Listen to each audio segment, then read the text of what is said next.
In this video, we look at where to see surplus money in the plan and talk about saving this surplus. We're going to set up 3 scenarios. One where all surplus money from employment income is spent, one where all surplus money from employment income is saved, and then a third scenario of building an advice plan in terms of how much to save from that surplus. Let's get started with the spending all surplus plan. In this plan for Julia Newton, if we click on the first year of the plan, we can see in cash flow her earnings and in expenses the taxes on her earnings as well as the contributions into a savings account that she has for $1,200 a year and her basic living expenses. If I come out of year view and I hover over that first year of the plan, you can see under surplus income that she has $10,923 in surplus. At the moment, by default, Voyant assumes this money is spent. You can check that it's spent by going to year view and investments and checking that there are any contributions into the cash sweep account, of which there isn't any.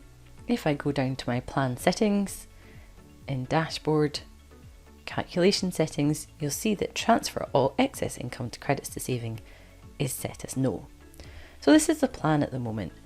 It assumes that these are Julie's expenses, but she actually lives to her income and spends everything that she receives, apart from that $100 a month into the savings account. So now I'm going to create a what if scenario to show Julia what would happen if you saved all the surplus income.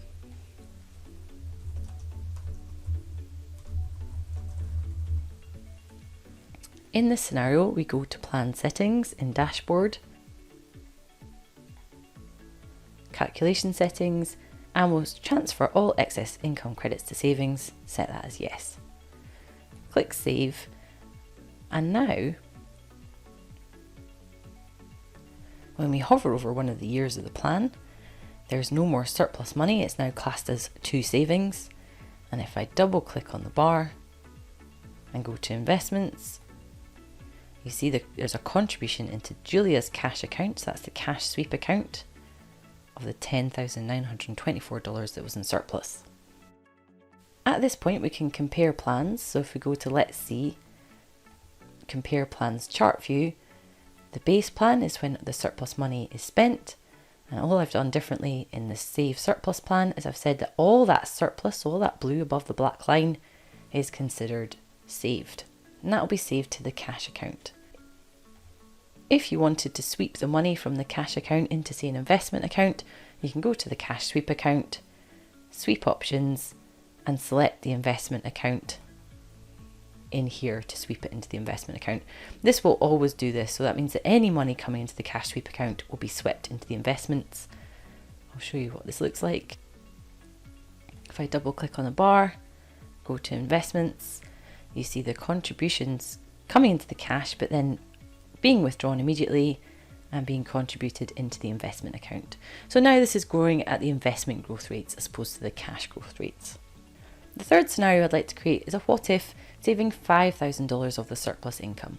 So she doesn't think she'll be able to save all that surplus because she does spend some of it, but $5,000 will be put aside at the beginning of the month into the investment account.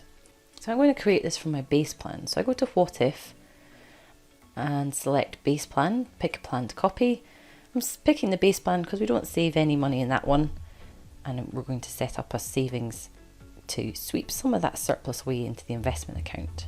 So here we're going to say save $5,000 into investments.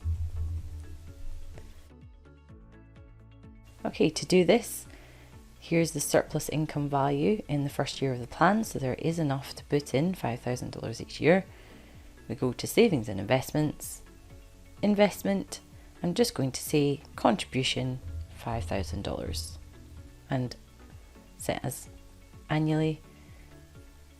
I need to see when this contribution is happening, so I go to timing, and I'm happy that the contribution is just happening in the pre-retirement years when there's that surplus income from employment. Okay, save. You'll see that the black line has now moved up because the black line includes contributions into savings. The surplus income has reduced, so it's now around $5,000 as opposed to 10.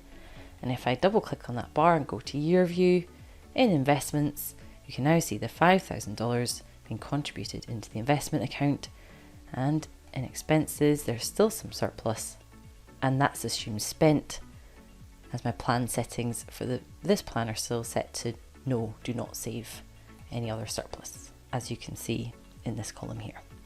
We can then compare plans. So if I go to, let's see, compare plans, we've got the 5,000 into investments versus the base plan. We can see when the shortfall starts, and if we compare it to save all surplus, you can see there's no red in the plan where the all surplus is saved, but there is still some red left, saving $5,000. One of the insights you might want to look at is the annual savings insight. So how much more would you need to save between now and retirement in order to get rid of that last bit of red? And it will give you a value. It won't give you affordability of that value, but it'll give you a value of what's needed to be invested. The answer is around $2,000. These what ifs and the insight can open up conversations around savings, the impact of savings, and the direction of travel in different saving scenarios. Thanks for listening.